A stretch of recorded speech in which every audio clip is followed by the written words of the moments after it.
Your career begins here at Satyabama Institute of Science and Technology, a deemed to be university, a nationally recognized and globally acclaimed destination to accomplish your academic aspirations. The Colonel Dr. JPR Research Park, along with the International Research Center, houses advanced research facilities that have 13 centers of excellence, 10 plus technology transfers, 100 plus patents, 10,000 plus reputed publications. The Satyabama Center for Advanced Studies is a state-of-the-art facility built with the aim to cater to the futuristic aspirations of our students with the aid of a metaverse studio, drone labs, makers space, media center, advanced characterization facilities, ICT-enabled classrooms, and supercomputing laboratories. The engineering departments are equipped with sophisticated infrastructure, fulfilling the academic and hands-on requirements of our students. The architecture department is furnished with sophisticated design studios and spacious drawing halls, all of which support the learning process of our postmodern generation architects. The Satyabama General Hospital, along with the School of Dental, Nursing, Pharmacy and Physiotherapy, have advanced clinical facilities. The monumental Central Library houses a diverse collection of books, periodicals and journals. Additionally, it also has an open-air theatre with a seating capacity of 1,000. The Management, Arts, Science, Law and Hotel Management departments comprise of all the necessary and required facilities, creating the perfect ambience for our far-sighted students and catering to their skill set needs with the end goal of equipping them to live their dream. Our chain of laboratories with practical exposure equips our students to build a successful career. Our institution has a team of dynamic and outstanding teachers who are ever reachable to our enthusiastic students, promoting the spaces to learn and places to grow. Greenery around the campus greets and accommodates our students, who are the backbone of a developed nation. edging them on to achieve the summits of their success. Satyabama Institute of Science and Technology.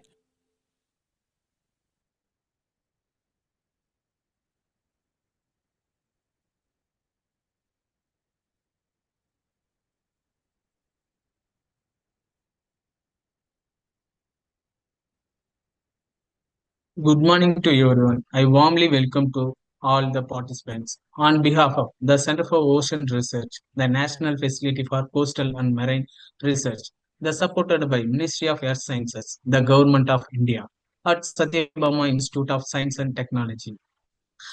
I warmly welcome to all to the Ocean Research Knowledge Series 2026. Today, expert lecture title is The Emerging Contaminated in Coastal Water and Ecological Risk and Monitoring Strategies. It is my pleasure to introduce our speaker, Dr. P. Achudan, Assistant Professor Research, the Center for Ocean Research, the Satyabama Institute of Science and Technology. Welcome, sir. The over to you, sir. Thank you, Ram. Let me share my PPT. Yes, sir. Is it audible? Is it Yes, everyone sir. can see? Yes, sir. Yes, sir.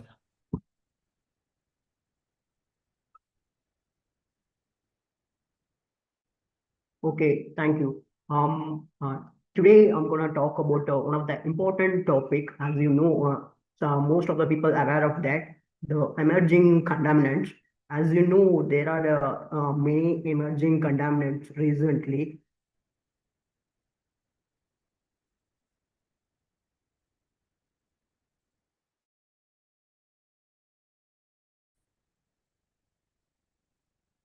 Everyone can see my slides? Yes, sir. Emerging contaminants. I'm talking about the emerging contaminants in coastal environment. How they emerging contaminate in the coastal environment and how we can monitor them and how protect the biodiversity in coastal ecosystem.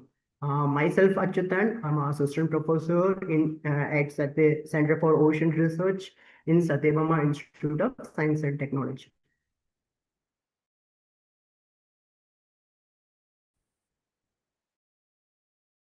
Coastal ecosystem such as coral reef, mangrove, seagrass beds for providing the habitat for marine organisms. And not only they're providing and supporting the ecosystem services for the essential ecosystem. And the human activities introduce their new pollutants like rapid industrialization and um, tourism, aquaculture. Those are releasing a new pollutants into the coastal waters, and those emerging contaminants are increasing concern. We have to we are concerning because they are increasing detecting in the coastal environment, and they persist in low concentration. Some pollutants are resistant to um, degradation. Some are resistant to degradation. That's why we need to concern about that. Because even in the low concentration, like nanogram per liter, picogram per liter to from picogram per liter to nanogram per liter. Even in the trace concentration, even at the trace level concentration, also we have to. They are in the environment, but still we need to concern about it because they are increasing. Once they come to the seawater or the sediment, they threaten the marine life. Like their marine organism can accumulate them, and after they accumulate, they are remain in their body, and the total ecosystem in the coastal ecosystem reduce their biodiversity, and finally it come to the human. It will come to risk to the human life. how we can detect them and control them. We have to regularly monitor them. So regularly monitored helps to detect their level and control and protect our environment. We can control them and protect our environment. What are the emerging contaminants? The major emerging contaminants are pharmaceutical, what we take on medicine, paracetamol, that also, and the antibiotics, ciprofloxacin, which we take it for antibiotics, and the personal care products. All we know, we recently we all using so many personal care products like sunscreen and other things. And third one is PFAS. What is that PFAS? That is the recently that emerging, very recently emerging that one, which is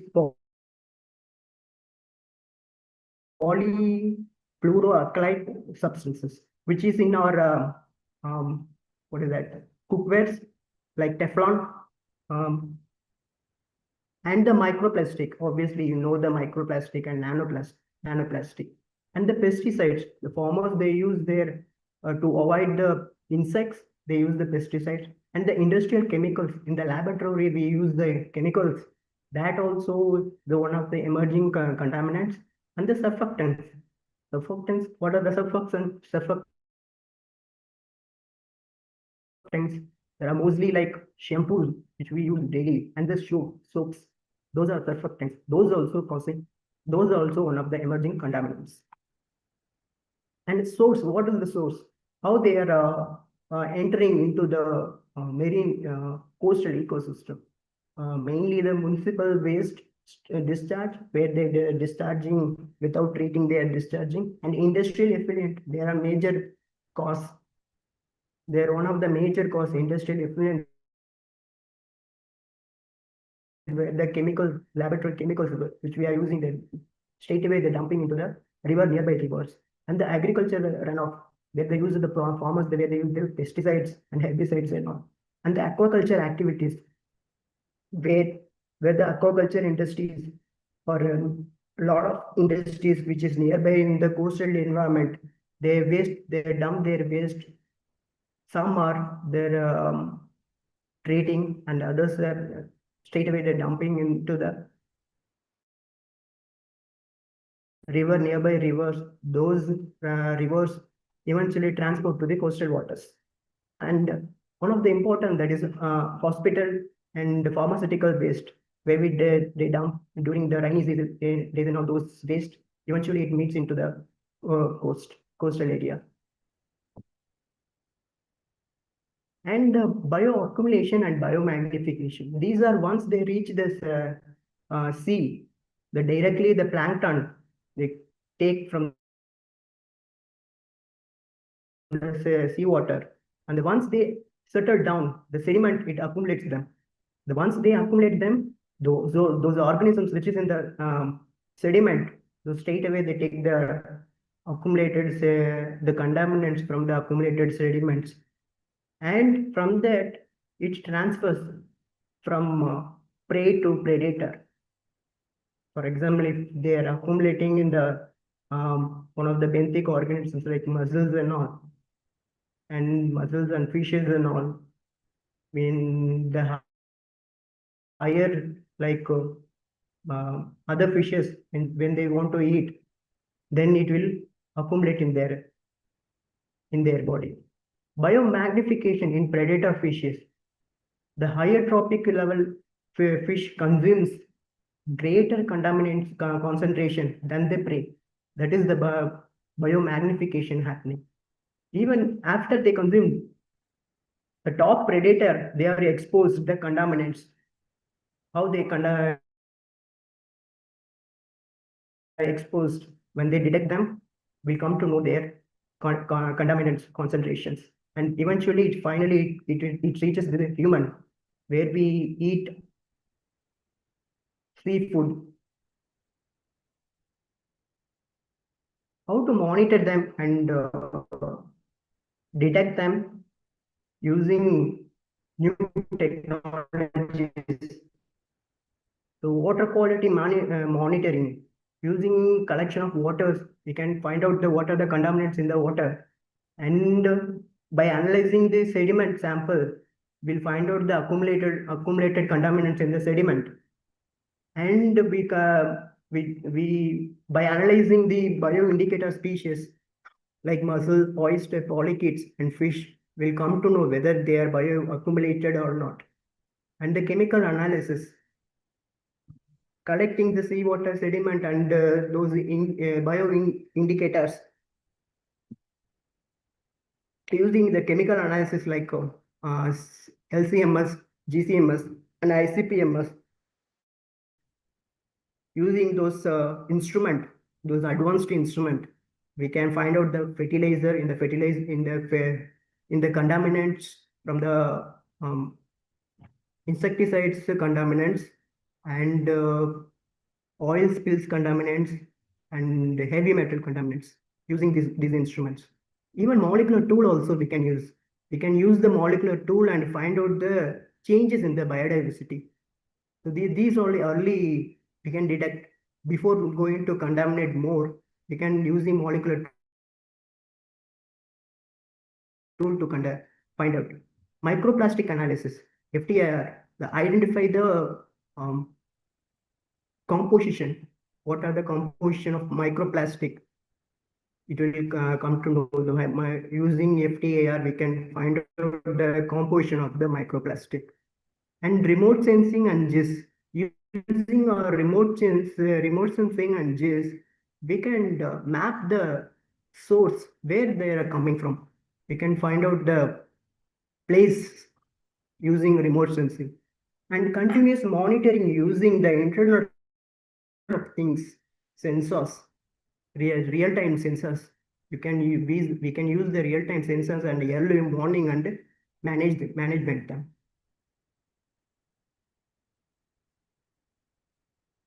Risk management and mitigation strategy.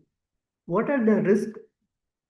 How we can manage the risk management and how we can mitigate the using strategy. Identify the pollution hotspot. What are the using map? We can find out the from where it's coming from. So we can identify the pollution hotspot. Where are the pollution hotspot and control the contaminant source. For example, if they're coming from the industry side, we can approach them and tell them from there where a lot of pollutants are coming from. So by upgrading the wastewater treatment, if they are dumping that, if they upgrade and if they treat the properly, so that the source can be reduced and reduce the agriculture runoff. Even if the farmers, they don't know how much herbicides and pesticides and all used, even if they protect some boundary around their runoff side, so it may not run off during monsoon and all.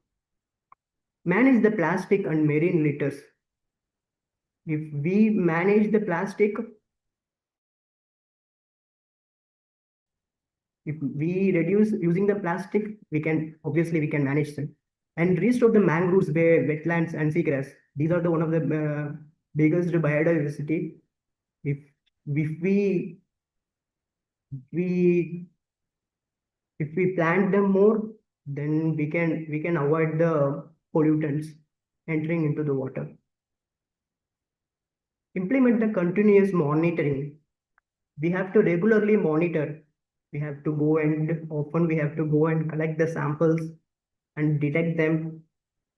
And by doing this, we can control and protect our environment. The last point, promote the public awareness, which is very important.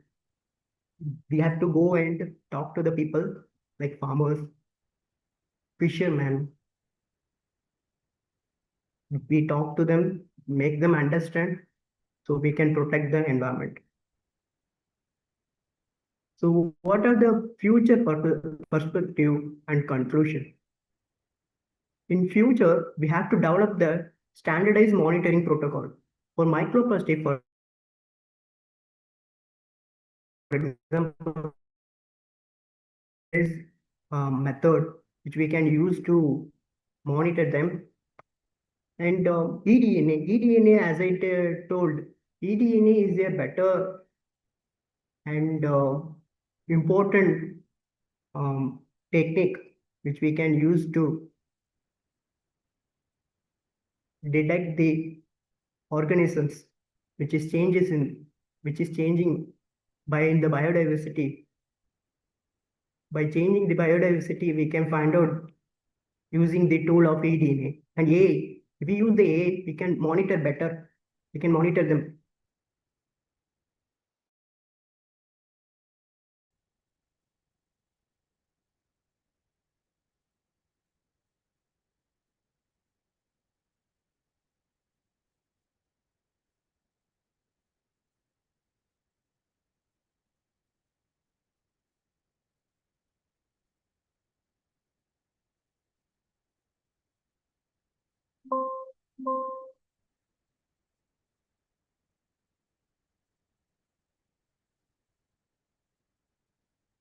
So then we can implement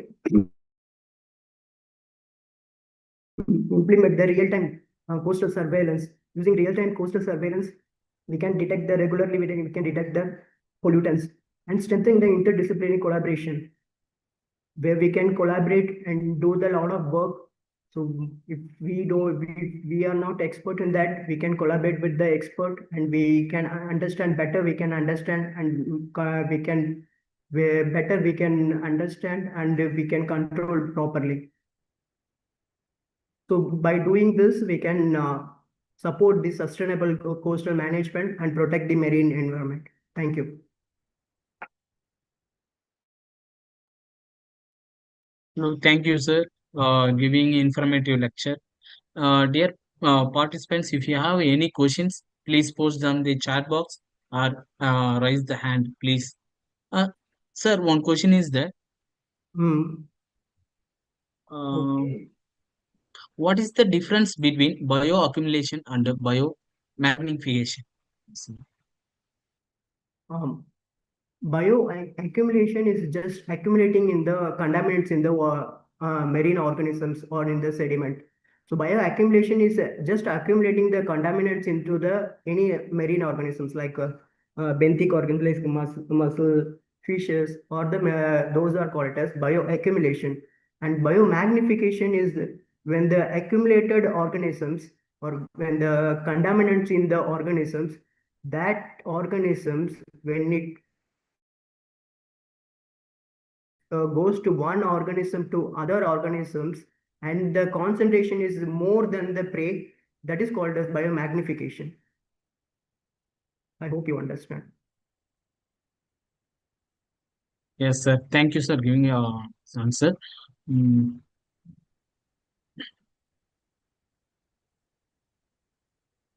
yeah, this is regarding our center facility, characterization service, our internship and workshop and MSc Marine Biology admission have been shared in the chat box. So kindly have a look at.